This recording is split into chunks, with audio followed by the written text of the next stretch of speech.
எல்லாருக்கும் வணக்கம். இப்போ இந்த வீடியோவில் நம்ம என்ன பார்க்க போகிறோம் அப்படின்னா திட்டக்குழுவை தொடர்ந்து என்னென்ன திட்டங்கள் போட்டாங்க, அதை தொடர்ந்து நிதி ஆயோக் அப்படிங்கிற ஒன்று திட்டக்குழுவை கலைச்சிட்டு கொண்டு வந்திருப்பாங்க. இதெல்லாம் சேர்த்து ஒரே வீடியோவில் பார்க்க போகிறோம். அப்புறம் ஒரே ஒரு ரெக்வெஸ்ட் என்னென்னா, இந்த வீடியோவில் நான் என்ன டைப் பண்ணியிருக்கோன்னா அதை மட்டும் சொல்ல போகிறதுல எக்ஸ்ட்ரா நிறைய சொல்ல போகிறேன். அதனால் ஒரு நோட்டு போட்டுக்கோங்க. அந்த நோட்டில் நீங்கள் நான் என்னென்ன சொல்கிறேனோ அதை பாயிண்ட்ஸாக எழுதிக்கோங்க. எழுதிக்கிட்டிங்கன்னா உங்களுக்கு இன்னும் பிற்காலத்தில் கண்டிப்பாக யூஸ் ஆகும். அதனால் அதை பார்த்துக்கோங்க.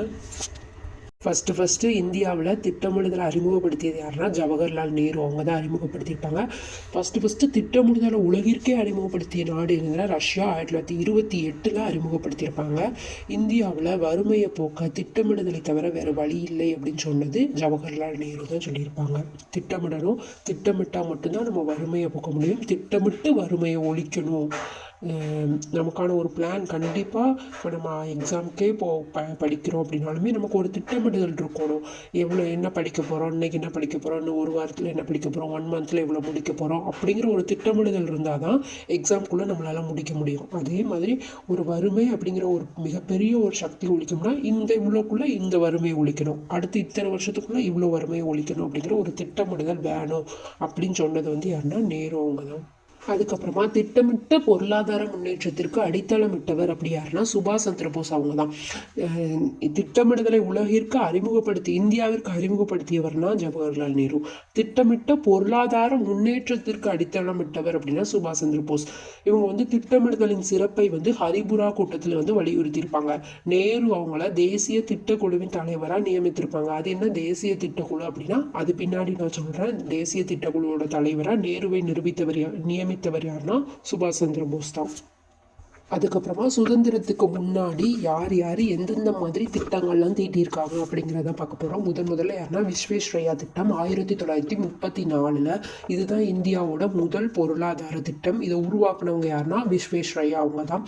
பிளான்ட் எக்கனாமி ஃபார் இந்தியா அப்படிங்கிற புத்தகத்தில் 10 ஆண்டுக்கான ஒரு திட்டத்தை உருவாக்கியிருப்பாரு. அதனால இவரை திட்டமிடுதலின் தந்தை அப்படின்னு சொல்லுவாங்க. அப்புறமா பம்பாய் திட்டம் 1944 மும்பையை சேர்ந்த 8 முன்னணி தொழிலதிபர்களால் இந்த திட்டம் உருவாக்கப்பட்டிருக்கும். 1940 திட்டக்குழு உருவாக்கியிருப்பாங்க. இந்த திட்டம் 1944 வெளியிட்டிருப்பாங்க. இது இந்தியாவுக்கான 15 ஆண்டுகால திட்டமாக இருக்கும். இது ஒரு முதலாளித்துவ திட்டம். காந்திய திட்டம் 1944 காந்தியோட சீடரான ஸ்ரீமன் நாராயணன் அகர்வால் அப்படிங்கிறவங்களால உருவாக்கப்பட்டது.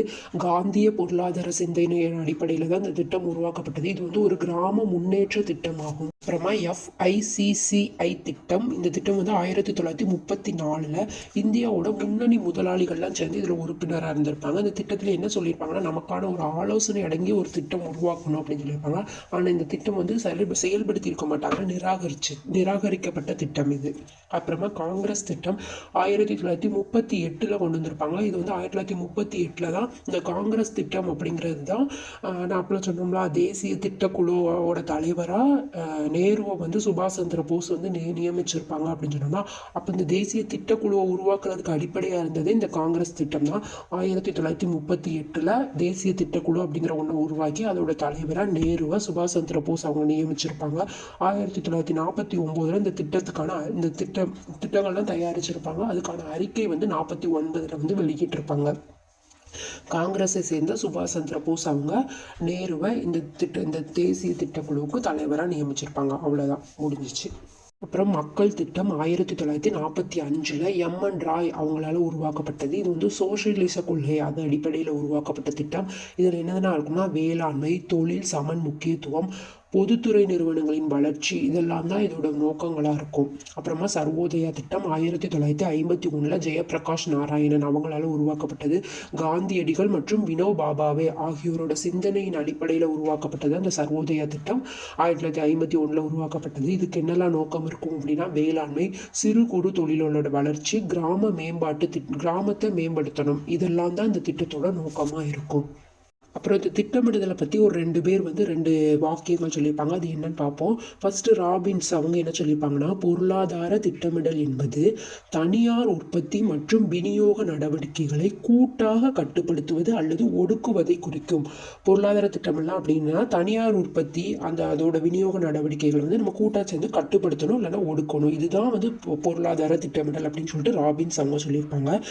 அப்புறம் டால்டன் ஒருத்தங்க என்ன சொல்லியிருக்காங்க அப்படின்னா, பொருளாதார திட்டமிடல் என்பது தேர்ந்தெடுக்கப்பட்ட இலக்குகளை அடைய உரிய பொறுப்பில் உள்ளவர்கள் நிதானமாக சிந்தித்து இருக்கக்கூடிய பொருளாதார வளங்களை அதிக அளவில் பயன்படுத்த சுட்டிக்காட்டும் வழிமுறைகளே. அதாவது பொருளாதார திட்டமிடல்னா நம்ம இலக்குகளை அடையிறதுக்கு இருக்கக்கூடிய வளங்களை நம்ம எப்படி பயன்படுத்தணும் அப்படிங்கிறதுக்காக ஒரு வழிமுறைகள் உருவாக்குறது தான் பொருளாதார திட்டமிடல் அப்படின்னு சொல்லிட்டு டால்டன் அவங்க சொல்லியிருப்பாங்க.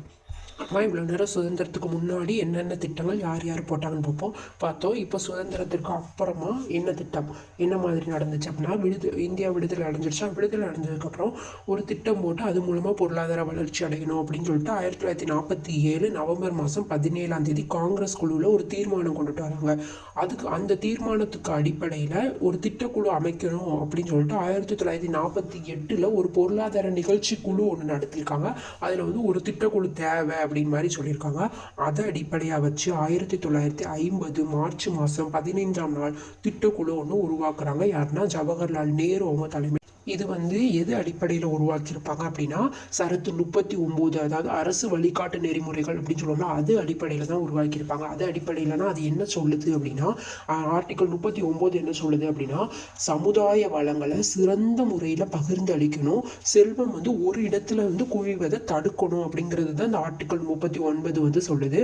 இதுபடி தான் இந்த திட்டக்குழு அப்படிங்கிற ஒன்றை உருவாக்கியிருக்காங்க. திட்டக்குழு உருவாக்குறதுக்கு பரிந்துரைத்த குழு என்னதுன்னா கேசி நியோகி குழு 1946 இவங்க பரிந்துரைத்திருப்பாங்க. அதுபடி தான் உருவாக்கியிருப்பாங்க. இதோட தலைமையகம் எங்கே இருக்குன்னா யோஜனா பவன் டெல்லியில் தான் இதோட தலைமையகம் இருக்குது. அப்புறம் திட்டக்குழுவில் நிறைய திட்டக்குழு இருக்குன்னா என்னன்னா, மத்திய திட்டக்குழுன்னு ஒன்று இருக்குது, மாநில திட்டக்குழுன்னு ஒன்று இருக்குது, மாவட்ட திட்டக்குழு ஒன்று இருக்குது. இது போக தேசிய வளர்ச்சி குழு அப்படிங்கிற ஒன்று இருக்குது. இந்த திட்டக்குழு நல்ல இத்தனை திட்டக்குழு போட்டு எல்லாமே இருந்திருக்காங்க. இந்த திட்டக்குழுவை ஒரு நாள் கலைச்சிருக்காங்க. அது எப்போ அப்படின்னா, ஆகஸ்ட் மாதம் 17ஆம் தேதி 2014 அன்னைக்கு இந்த திட்டக்குழு கலைச்சிட்டாங்க. இந்த திட்டக்குழுவில் யாரெல்லாம் இருக்காங்க அப்படின்னு பார்த்தீங்கன்னா, இதோட தலைவராக யார் இருக்காங்கன்னா, அப்போ யார் பிரதமராக இருக்காங்களோ அவர் தான் இதோட தலைவராக இருப்பார்.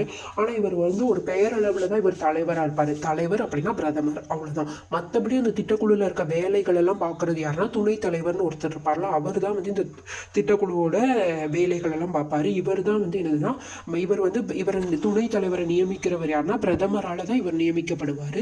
இந்த திட்டக்குழு கூட்டங்களுக்கெல்லாம் தலைமை தாங்குபவர் யாருன்னா பிரதமர். நாட்டின் இந்த திட்டமிடுதல் குறித்த நடைமுறை சிக்கல்களுக்கு அரசு வழிகாட்டு ஆலோசனைகளையும் வழங்குறதும் இந்த பிரதமர் தான். திட்டமிடுதல் ஏதாவது ஒரு சிக்கல் இருந்துச்சுன்னா அது என்ன மாதிரி ஆலோசனை வழங்கலாம் அப்படிங்கிறதையும் இந்த தலைவராக இருக்கிற பிரதமர் பார்த்துக்கிடுவார். ஆனால் துணைத் தலைவருங்கிறவர் தான் என்னதுன்னா நிர்வாக தலைவராக இருப்பார். இவர் தான் அந்த திட்டக்குழுவில் இருக்க செயல்பாடுகள் எல்லாம் கவனிக்கிறது இவராக தான் இருக்கும். அப்புறம் இவங்க என்னதுன்னா, இவர் கேபினெட் அமைச்சர் இருப்பார்ல, அவருக்கு இணையானவராக தான் இவர் இருப்பார். அப்புறம் இந்த 5 வருஷத்துக்கு ஒருக்க திட்டம் போடுறோம்ல, இதெல்லாம் உருவாக்குறது இந்த துணைத் தலைவராக இருக்கிறவங்க தான், டெபுட்டி சேர்மன் தான் இதை உருவாக்குவாங்க. அந்த 5 ஆண்டு திட்டங்கள்லாம் உருவாக்குறது. அப்புறம் இந்த திட்டக்குழு வேறு பெயர்கள் என்னெல்லாம் சொல்கிறாங்க அப்படின்னா, யோஜனா ஆயோக்னு சொல்லுவாங்க. ஏன் யோஜனா ஆயோக்னா, நம்ம அப்போ பார்த்தோம் திட்டக்குழுவோட அமைச்சகம் அலுவலகம் எங்கே செயல்படுது அப்படின்னா டெல்லியில் யோஜனா பவனில் செயல்படுது. அதனால இது யோஜனா ஆயோக் சொல்லலாம். இதை கலைச்சிட்டு இதுக்கப்புறம் கொண்டுட்டு வரது நிதி ஆயோக்னு சொல்லியிருக்கலாம், வாய்ப்பு இருக்குது. சரி, இதோட வேறு பெயர்கள் என்னென்னா சூப்பர் கேபினெட்னு சொல்லுவாங்க, பேரலல்டு கேபினெட்னு சொல்லுவாங்க, எக்கனாமிக் கேபினெட்னு சொல்லுவாங்க, 5th வீல் ஆஃப் கோச் அப்படின்னு சொல்லுவாங்க. இதெல்லாமே இந்த திட்டக்குழுவோட வேறு பெயர்களாக சொல்கிறாங்க. அப்புறம் இந்த திட்டக்குழு ஒரு ஆலோசனை குழுவாக தான் செயல்படுது. இது அரசியலமைப்பு சார்ந்த குழு இல்லை, அரசியலமைப்பு சாராத குழு அப்படின்னு சொல்லுவோம். அதுக்கப்புறமா இது ஒரு பாராளுமன்ற சட்டத்தின் மூலமாக உருவாக்கப்பட்டது கிடையாது. இது மத்திய அமைச்சரவை ஒரு தீர்மானம் போட்டு அது மூலமாக உருவாக்குனது தான் இந்த திட்டக்குழு. இது ஒரு அரசியலமைப்பு சாரா குழு, அதாவது நான் கான்ஸ்டியூஷனல் பாடி தான். சரி, ஓகே, ரொம்ப நேரம் ஆயிடுச்சு. பெருசாக வீடியோ போனால் பார்க்க மாட்டீங்க. நெக்ஸ்ட் வீடியோவில் பார்க்கலாம். தேங்க்யூ.